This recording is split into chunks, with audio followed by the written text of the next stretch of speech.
जय हिंद, वंदे मातरम। स्वागत है आप सभी का जीएस विद आंसू पर।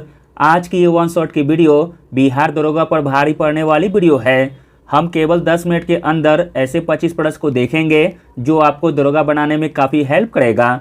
अगर आपका सपना है बिहार दरोगा बनकर अपने माता पिता के चेहरे पर खुशी देना, तो यह वीडियो आपके लिए काफ़ी कारगर साबित होने वाली है।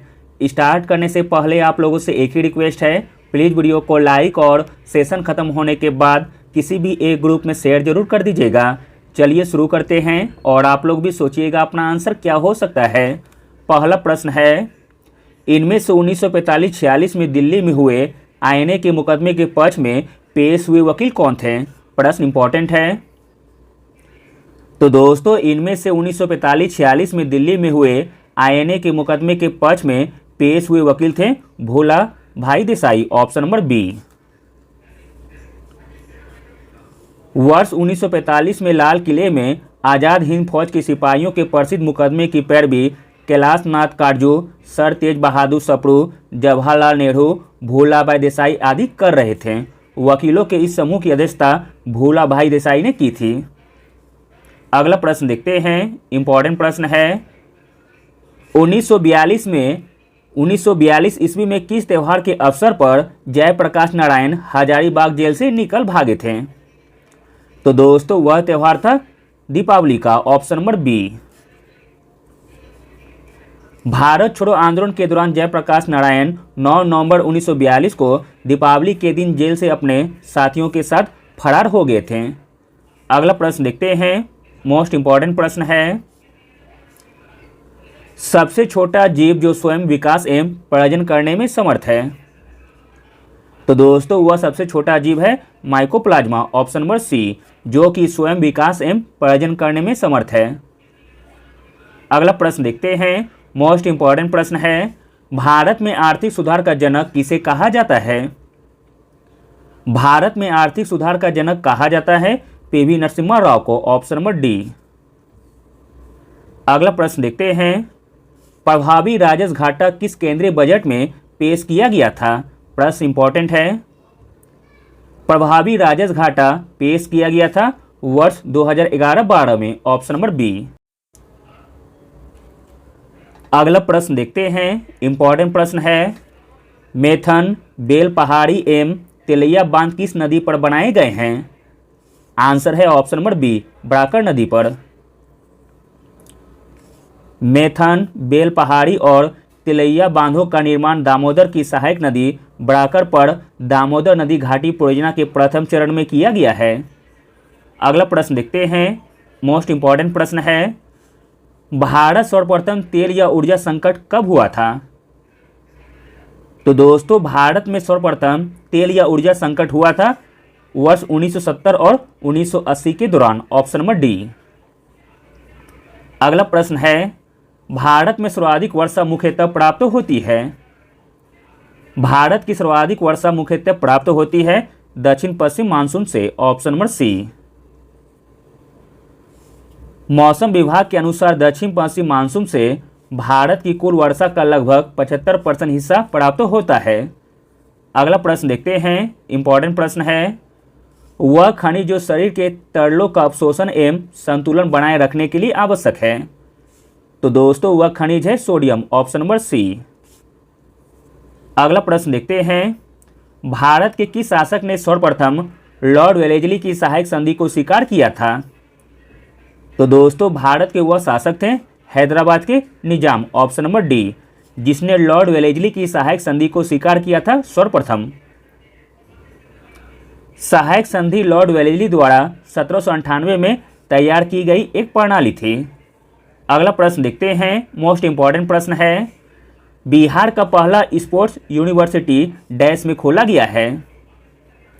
तो दोस्तों, बिहार का पहला स्पोर्ट्स यूनिवर्सिटी खोला गया है राजगीर में। Option number D.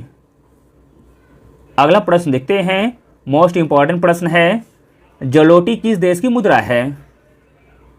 तो दोस्तों, जलोटी मुद्रा है पोलैंड की। Option number A. अगला प्रश्न देखते हैं, अनुसूचित जातियों के लिए अलग राष्ट्रीय आयोग निम्न वर्ष में अस्तित्व में आया था? प्रश्न इंपॉर्टेंट है। तो दोस्तों अनुसूचित जातियों के लिए अलग राष्ट्रीय आयोग अस्तित्व में आया था वर्ष 2004 में, ऑप्शन नंबर ए। अगला प्रश्न देखते हैं, डैश का उपयोग करके एक कृत्रिम उपग्रह को पृथ्वी से बहुत सटीक रूप से ट्रैक किया जा सकता है। तो दोस्तों आंसर हो जाएगा ऑप्शन नंबर ए, डॉपलर प्रभाव। डॉपलर प्रभाव का उपयोग करके एक कृत्रिम उपग्रह को पृथ्वी से बहुत सटीक रूप से ट्रैक किया जा सकता है। अगला प्रश्न देखते हैं, इंपॉर्टेंट प्रश्न है, अत्यधिक भूख के कारण अत्यधिक भोजन करना क्या कहलाता है? अत्यधिक भूख के कारण अत्यधिक भोजन करना कहलाता है पॉलीफेगिया, ऑप्शन नंबर डी।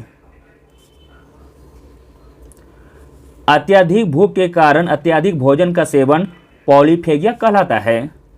अगला प्रश्न देखते हैं, इंपॉर्टेंट प्रश्न है, निम्नलिखित में से किस रियासत के लिए लॉर्ड डलहौजी ने कहा था कि यह चेरी फल एक दिन हमारे मुंह में आकर गिरेगा? तो दोस्तों वह रियासत था अवध, ऑप्शन नंबर डी।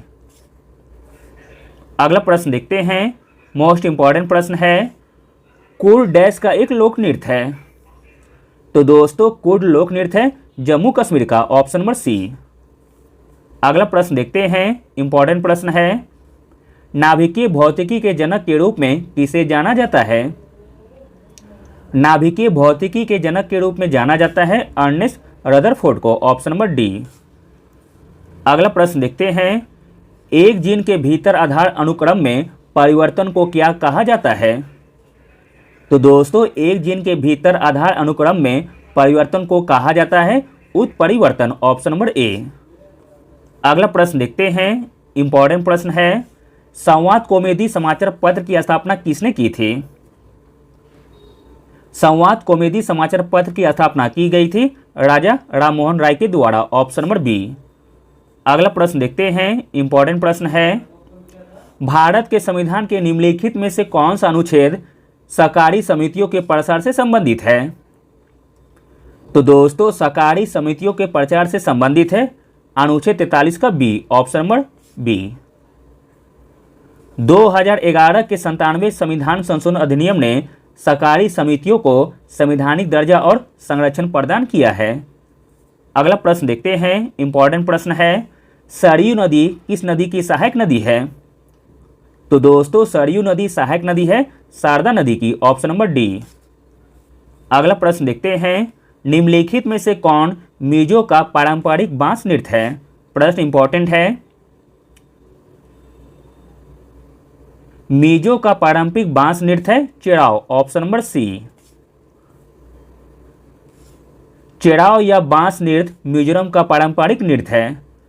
अगला प्रश्न देखते हैं, इंपॉर्टेंट प्रश्न है, कौन वीरता पुरस्कार पाने वाली भारतीय वायुसेना की पहली महिला अधिकारी बनी है? करंट अफेयर का प्रश्न है। तो दोस्तों वीरता पुरस्कार पाने वाली भारतीय वायुसेना की पहली महिला अधिकारी बनी है Deepika Mishra, option number B. अगला और अंतिम प्रश्न देखते हैं, इंपॉर्टेंट प्रश्न है, किसे वर्ष 2023 का लतानाथ दीनानाथ मंगेशकर अवार्ड मिला है? तो दोस्तों 2023 का लता दीनानाथ मंगेशकर अवार्ड मिला है आशा भोसले जी को, option number C. Thank you.